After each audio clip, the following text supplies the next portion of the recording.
Welcome to today's explainer. Look, we're going to skip the pleasantries right now because we need to plunge directly into a cascade of events that's literally testing the balance of our world as we speak. We are watching a rapid-fire succession of really high-tension dynamics. We're talking about everything from massive geopolitical conflicts on the ground to sudden setbacks in the frontiers of space, and even how all of this is impacting the stadiums hosting our biggest global events. It's a complex matrix for sure, but we're going to break it down step by step, using data and primary sources to understand exactly what is happening right now. To start, let's plunge directly into the terrifying reality on the ground. The words of Al-Hamadrana, who is a Kiev resident, perfectly capture the situation. She was huddled with her 6-year-old daughter, and her reaction to the night's events was simply some kind of apocalypse. And honestly, you can't blame her. That was the raw reaction after the Ukrainian capital was suddenly jolted awake in the middle of the night by the incessant blasts of defense systems and a truly massive Russian strike. So, let's get into Section 1. Ukraine escalating aerial assaults. What we're seeing is a rapidly escalating tit-for-tat aerial warfare. Recent massive Russian drone and missile strikes have just hammered urban areas like Kyiv and Dnipro, and the impact on civilian infrastructure, it's severe. We've got reports of at least 10 dead and around 100 wounded. Images coming in from the ground are showing burning cars and the suspected collapse of a massive 24-story residential building in the capital, which obviously raises huge fears of people trapped under the rubble.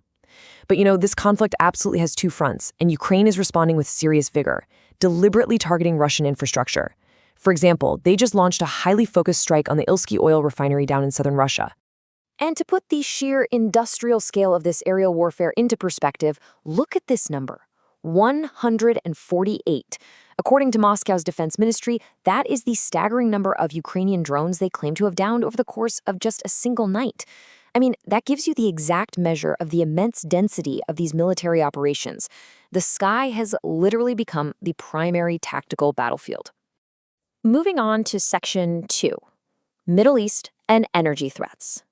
Now, let's shift to the Middle East, where we're watching a massive diplomatic breakdown happen in real time.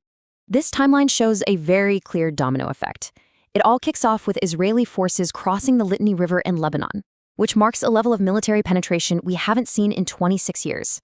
As part of that push, they seized the incredibly strategic Beaufort Castle, a fortress that's 889 years old. And that move on the ground, it instantly triggered an explosive diplomatic response. Iran immediately suspended their talks with the U.S. administration, released new footage of missile tests, and, crucially, they countered with a massive structural threat. But before we get to that specific threat, let's just pause for a second. We have to look at the visual documentation provided by Amnesty International to truly quantify the human cost here. Their reports show that an absolutely massive amount of civilian structures, we're talking over 10,000 homes, mosques, cemeteries, and parks, have been destroyed in southern Lebanon by the Israeli military. And many of these appear to be outside of active combat zones. This level of devastation alters the lives of entire communities for generations. So, back to that timeline. Why does Iran's latest reaction matter so much to all of us?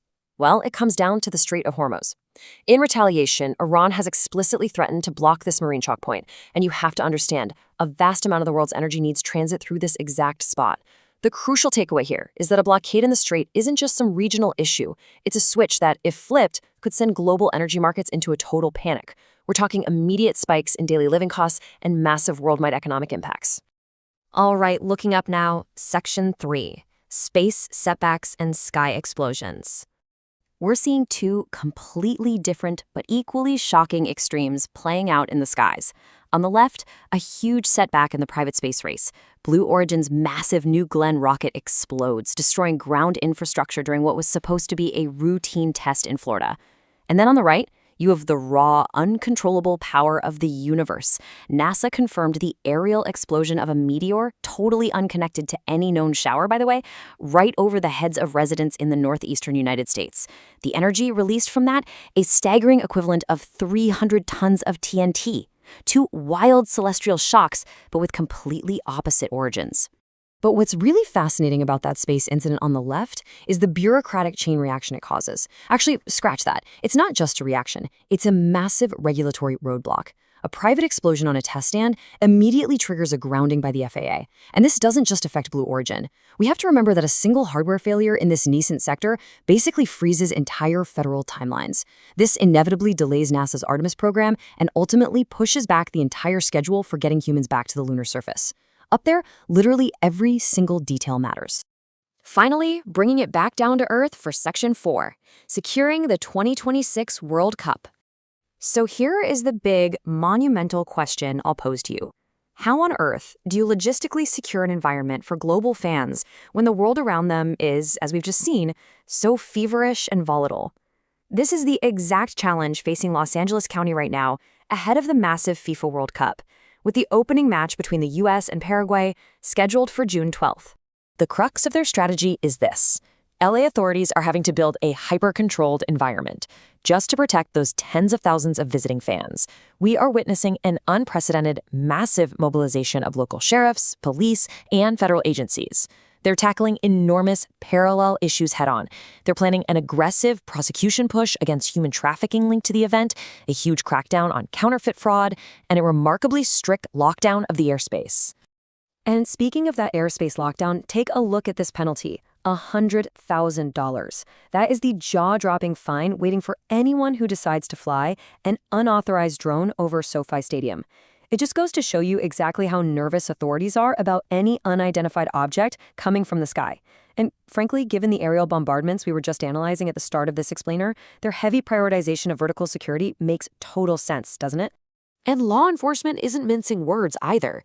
The district attorney issued this incredibly clear warning to bad actors, leaning right into the theme, saying any security threat, quote, could land you a red card and a one-way ticket to watch games from the inside of a jail. They are absolutely determined to ensure these festivities remain just that, peaceful celebrations locked safely inside an impenetrable bubble. You know, this brilliantly summarizes the journey we've been on today. We've documented rapidly escalating aerial assaults in Kyiv. We've explored aggressive ground moves in Lebanon that can literally paralyze global energy by threatening crucial straits. We've looked at rockets exploding on takeoff and meteors randomly shattering the atmosphere. Yet despite all this uncontrollable friction all over the map, the world is still pouring massive human and financial resources into carving out this one safe, controlled corner in Los Angeles, desperately trying to unite under the ancient ritual of sport. Which leads me to close with one last provocative thought for you to chew on. Amidst so many massive variables that are completely outside our control, is the absolute safety we so desperately try to build in our stadiums and our nations something we can actually achieve in this era of hyper-conflict and unpredictable technology? Or is it simply the largest, most complex, and necessary illusion we've ever created for ourselves? I'll leave that answer to you. Thank you so much for joining this explainer, and as always, keep questioning the world around you. Catch you next time.